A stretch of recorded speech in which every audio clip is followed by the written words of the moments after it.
Hai, apa kabar semuanya? Semoga kabar Anda baik-baik saja. Terima kasih karena sudah memberikan support dan juga kesetiaan Anda untuk membangun channel Codot Film. Yuk kita lanjutkan alur ceritanya, sambil siapin kopi dan cemilan, setting suara volume full. Gasken. Wilayah pegunungan naik dan turun. Energi ungu merasuki udara. Gunung abadi itu hebat dan megah. Puncak-puncak kabut yang melengkung bisa dilihat satu demi satu. Orang bisa samar-samar melihat beberapa pohon kuno yang mengalir dengan cahaya warna-warni. Tempat ini seperti surga. Suara ditransmisikan jauh ke kejauhan, bergema melalui gunung seperti guntur. Namun, jawaban Qin Hao tidak pernah datang. Garis merah gelap terlihat di sudut bibir Shi Hao. Darah mengalir keluar, dan bahkan jika dia menelannya kembali, itu tidak akan membantu. Hanya sedikit kekuatan yang menyebabkan ini, jadi bisa dilihat seberapa parah luka-lukanya. Di sekitarnya, semua orang mengungkapkan ekspresi terkejut. Mereka tahu bahwa batu kecil itu tidak akan bertahan lebih lama lagi. Dia telah melakukan pertempuran hebat melawan dewa dan membayar harga yang luar biasa. Dia mungkin mati hari ini. Ada desas-desus yang menyatakan bahwa dia pergi berperang melawan dewa yang paling kuat. Mungkinkah dia berhasil membunuh dewa terakhir? Ketika mereka memikirkan hal ini, hati semua orang di Gunung Abadi mulai berdebar, merasakan jiwa mereka gemetar. Seberapa mengerikan hasil ini? Itu terlalu mengejutkan. Jika ini terbukti benar, maka itu pasti akan menjadi keajaiban. Dan juga karena inilah mereka yakin batu kecil itu tidak akan bisa bertahan lebih lama lagi. Mungkin satu potong lagi akan mengakhiri hidupnya. Sekelompok orang saling memandang. Mereka diam-diam menyimpan kekuatan. Jika diperlukan, mereka akan bekerja sama untuk melakukan serangan fatal terakhir. Ekspresi Shi Hao dingin. Jari-jarinya sedikit mengerahkan kekuatan, dan leher ahli tertinggi itu mulai mengeluarkan suara kaaca. Retakan muncul di tulang, membuat semua orang terkejut dan ketakutan sehingga wajah mereka berubah warna. Gunung Abadi tidak tahan dengan ini. Jika ahli tertinggi terakhir mati juga, bagaimana mereka bisa memberikan tekanan di alam bawah? Mereka tidak bisa membiarkan ahli tertinggi ini mati. Kaisar Klan Batu, jangan bertindak terlalu gegabah. Jika ada sesuatu untuk dikatakan, kita bisa mendiskusikannya. Seorang tetua melangkah maju dengan tergesa-gesa, menangkupkan tangannya untuk meminta maaf, memberitahu Shi Hao untuk tidak mengambil tindakan. Yang lain semua mengumpulkan aura mereka sebelum mundur. Meskipun batu kecil itu terluka parah, jika dia benar-benar marah, membunuh ahli tertinggi di tangannya bukanlah masalah. Shi Hao menunjuk keluar. Kekuatan ilahi melonjak, menyegel ahli tertinggi itu, untuk sementara mengubah kekuatan tubuhnya menjadi ketiadaan. Wajah ahli tertinggi menjadi sangat pucat, dan tubuhnya sedikit gemetar. Adik laki-laki, apakah kamu di sini? Keluarlah agar kita bisa bertemu. Shi Hao mentransmisikan suaranya lagi, menggunakan kekuatan ilahi dasarnya. Suara retak tulang bisa terdengar, jelas retak lagi. Dia seperti barang pecah belah yang rusak. Meskipun dia telah disatukan, sedikit kekuatan akan menyebabkan dia terbelah lagi. Dia berada dalam kondisi yang sangat berbahaya. Suara langit yang pecah bisa terdengar. Seorang anak muda yang mengenakan pakaian magis perak muncul. Dia turun dari langit. Pakaian perang-peraknya bersinar, membuatnya tampak suci dan dunia lain. Dia baru berusia 12 atau 13 tahun, jadi dia sama sekali tidak tua. Namun, dia sangat pendiam. Ketika matanya terbuka dan tertutup, cahaya ilahi merembes keluar. Rambut hitamnya berhamburan keluar, membuatnya terlihat gagah dan heroik. Ini tepatnya Qin Hao. Qin Hao mengerutkan kening dan berkata, "Apa yang terjadi padamu?" Shi Hao menekan luka-lukanya dan berkata, suruh mereka semua pergi. Saya punya sesuatu untuk dikatakan kepada Anda. Qin Hao mengangguk dan berkata, ikuti aku ke Gunung Abadi. Meskipun orang-orang ini memiliki permusuhan, mereka semua menekan emosi mereka dan tidak lagi menghentikan Shi Hao. Di atas puncak gunung, mata air yang jernih berdesir. Pohon pinus terlihat di mana-mana. Kedua bersaudara itu duduk bersama. Shi Hao tidak menyembunyikan apapun, mengatakan kepadanya bahwa hidupnya akan segera berakhir. Qin Hao menatapnya dan berkata, itu tidak bisa disembuhkan. Saya memahami situasi saya saat ini dengan jelas. Bahkan obat-obatan suci tidak berguna pada saat ini. Shi Hao menggelengkan kepalanya. Qin Hao menjadi diam. Kemudian, dia berkata, apa yang Anda ingin saya lakukan? Jaga ibu dan ayah. Saya tidak punya orang lain untuk ditanyakan. Ketika Shi Hao selesai mengucapkan kalimat ini, dia berdiri. Dia sudah lama tidak mengenal adik laki-lakinya ini. Pihak lain tidak pernah suka banyak bicara, jadi dia tidak ingin membuang waktu di sini. Dunia ini begitu besar. Siapa tahu ada beberapa metode kuno yang bisa menyelamatkanmu. Qin Hao berbicara. Aku tahu. Shi Hao mengangguk. Dia menatap adiknya lagi. Qin Hao harus merawat ibu dan ayahnya dengan baik. Ini adalah salah satu perhatian terbesar hatinya, sesuatu yang paling dia rasakan tidak nyaman. Jangan khawatir. Mereka pasti akan hidup bahagia. Bahkan jika kita memasuki alam yang lebih tinggi, tidak ada yang berani memprovokasi kita, kata Qin Hao. Shi Hao menghela nafas ringan. Matanya mengandung sedikit keengganan. Karena itu masalahnya, saya merasa diyakinkan. Jangan beritahu mereka hal-hal saya, katakan saja bahwa saya pergi berkultivasi sendirian. Kalian semua harus segera menuju alam yang lebih tinggi. Dia tahu bahwa sekarang tulang abadi berhasil ditanam di tubuh Qin Hao, dia pasti akan pergi. Sementara itu, dia tidak mau membiarkan orang tuanya mengetahui situasinya saat ini. Kalau tidak, dia hanya akan meninggalkan kesedihan. Dia ingin pergi ke kejauhan sendirian dan menemukan tempat yang damai untuk akhirnya mengubur dirinya sendiri.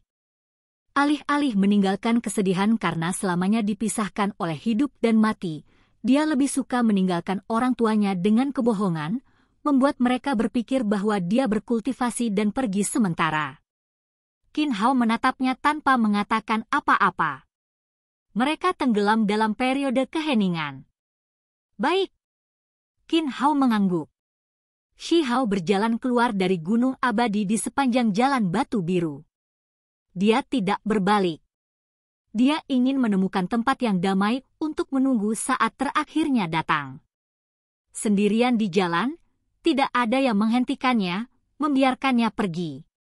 Di luar gerbang gunung, dunia sangat luas. Bidang tanpa batas membentang keluar. Shi Hao berdiri di sini sambil menonton pegunungan dan sungai yang bergelombang. Dia tiba-tiba merasa ragu-ragu, tidak tahu kemana harus pergi. Kembali ke Stone Village juga bukan pilihan yang baik. Dia terlihat lembut. Mereka akan merasa sangat patah hati. Qin Hao masih mengikuti pada akhirnya, berdiri di belakangnya dan mengatakan ini. Jelas bahwa dia berbicara tentang Shi Ziling dan istrinya. Tidak apa-apa selama kamu tidak memberitahu mereka. Bagaimanapun, Anda akan pergi ke alam yang lebih tinggi, jadi mintalah mereka pergi bersama Anda. Shi Hao tidak berbalik. Dia berdiri di sana cukup lama. Dia memikirkan kembali hal-hal yang terjadi di masa lalu, memutuskan bahwa yang terbaik adalah kembali ke tanah terlantar yang luas di mana desa batu berada.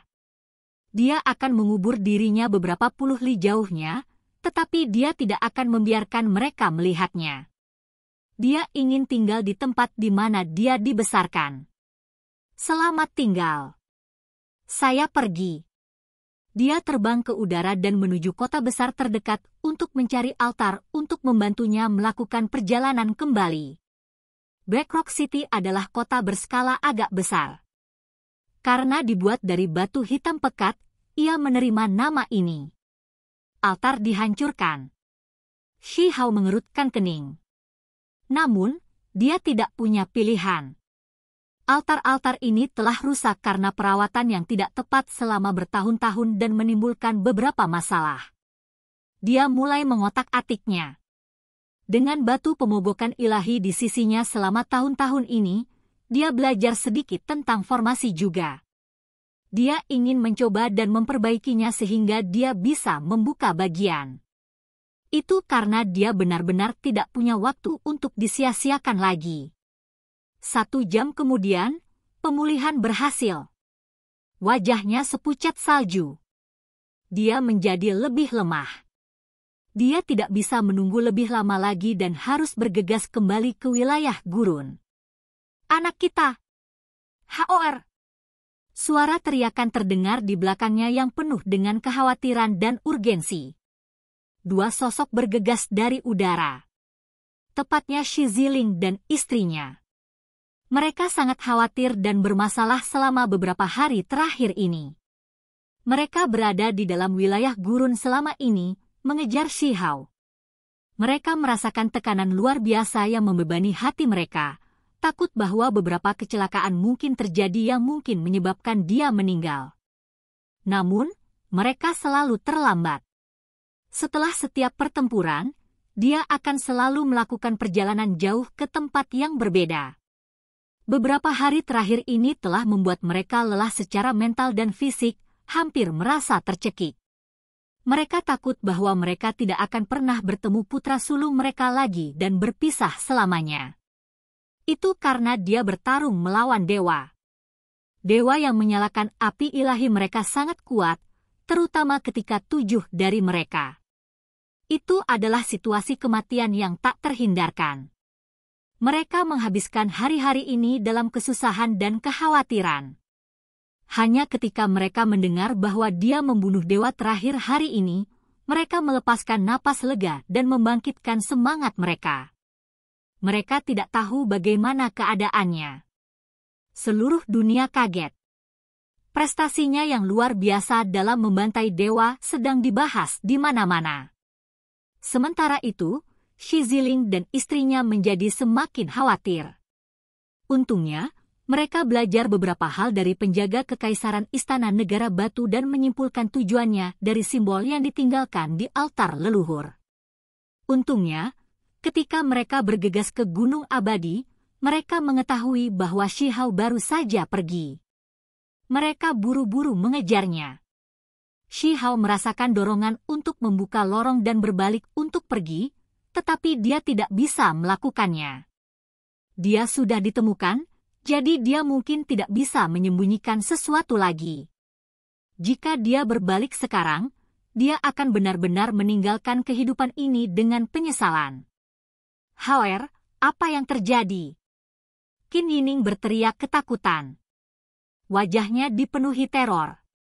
Dia meraih tangannya. Ketika dia melihat tubuhnya yang retak dari ujung kepala sampai ujung kaki dengan darah mengalir di mana-mana darinya, dia sangat ngeri tangan dan kakinya menjadi dingin. Qin Hao juga mengikuti. Dialah yang memimpin jalan. Ayah, ibu, Shi Hao membuka kata. Dia tersenyum, merasa damai di dalam. Namun, dia merasa agak pusing dan jatuh di atas altar. Cepat-cepat.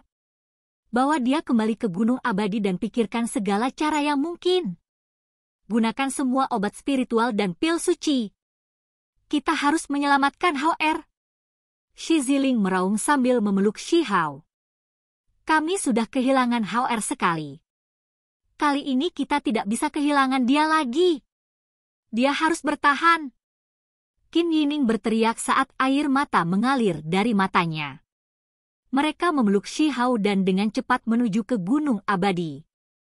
Hari itu, seluruh dunia terguncang. Berita akhirnya menyebar ke daerah lain. Shi Hao berdiri melawan para dewa, berhasil membunuh anggota terakhir dari 7 dewa, menyelesaikan prestasi yang menantang surga.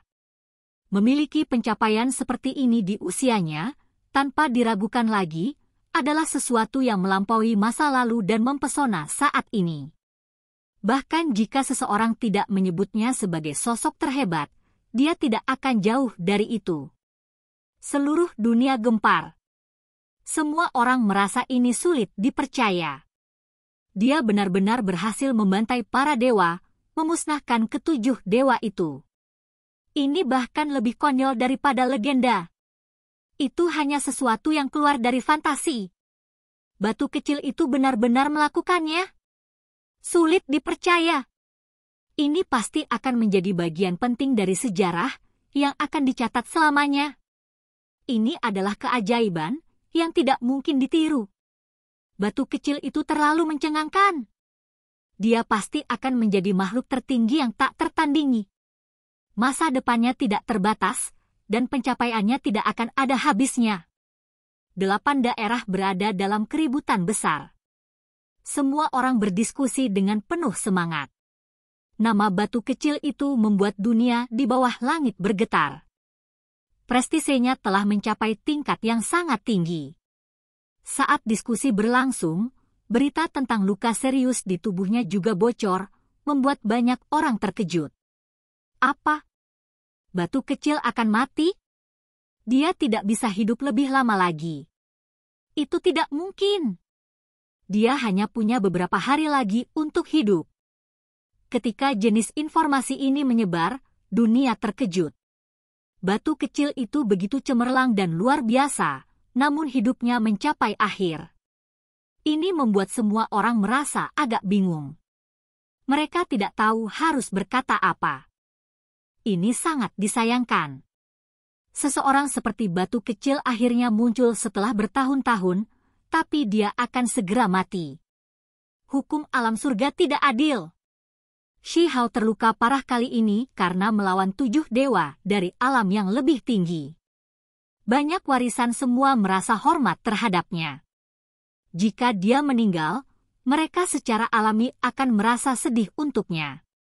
Mereka yang dicintai surga mati muda. Dia masih sangat muda dengan bakat alami yang menakjubkan. Bagaimana dia bisa jatuh begitu dini seperti ini? Apakah ini benar? Banyak orang tidak mau percaya ini.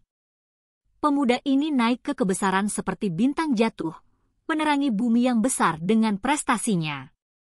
Namun, waktunya terlalu singkat. Bagaimana mungkin individu yang begitu mempesona meninggal sebelum waktunya seperti ini? Itu membuat banyak orang menghela nafas dalam-dalam. Informasi itu tidak boleh salah. Batu kecil itu benar-benar akan mati. Sayang sekali. Ada beberapa tetua di negara batu yang melakukan segala yang mereka bisa untuk menemukan semua jenis obat-obatan dan metode pengobatan yang berharga. Selama mereka bisa menyelamatkannya, mereka bersedia membayar berapapun harganya. Seluruh dunia berada dalam keributan. Batu kecil bertempur dari satu tempat ke tempat berikutnya, membunuh 6 dewa besar dan melenyapkan bencana alam bawah. Namun, dia sendiri hampir mati. Semua orang menjadi sadar akan hal ini, dan mereka semua mendiskusikan masalah ini. 1 hari 2 malam kemudian, Shi Hao terbangun dari komanya. Dia dengan cepat mengerti bahwa setetes cairan emas dari pohon Dewa Matahari yang dia berikan sebelumnya telah digunakan padanya untuk sementara menyelamatkan hidupnya. Namun, dia masih akan segera mati. Haor! Qin Yining menangis keras. Dia memegang kepalanya dalam pelukan, air mata terus jatuh dari wajahnya. Sekarang setelah semuanya mencapai keadaan ini, metode apa yang tersisa? Mereka hanya kehabisan akal. Menurut deduksi kolaboratif dari beberapa ahli, dia tidak bisa diselamatkan bahkan jika dewa sejati datang. Kondisi tubuhnya sangat buruk. Dia hanya punya waktu paling lama beberapa hari lagi. Selama 2 hari ini, tidak diketahui berapa banyak ahli obat yang datang. Beberapa adalah dokter hebat yang diminta oleh negara batu untuk datang, dan bahkan lebih banyak lagi adalah individu yang datang sendiri karena rasa hormat mereka yang mendalam atas apa yang dilakukan batu kecil itu. Mereka semua ingin menyelamatkannya, tetapi mereka benar-benar tidak berdaya. Bukannya tidak ada jalan, hanya saja harganya terlalu mahal. Seorang ahli pengobatan tua dan beberapa orang lainnya berbicara dengan si Ziling dan istrinya setelah mundur. Tuan, tolong selamatkan HR. Kami bersedia membayar biayanya, apapun itu. Qin Yining menangis. Dia tidak lagi terlihat seperti wanita suci yang cerdas, malah terlihat seperti ibu biasa. Dia benar-benar tertekan. Air mata mengaburkan matanya. Aku, sulit untuk mengatakan, master obat tua itu menghela nafas. Dia menggelengkan kepalanya.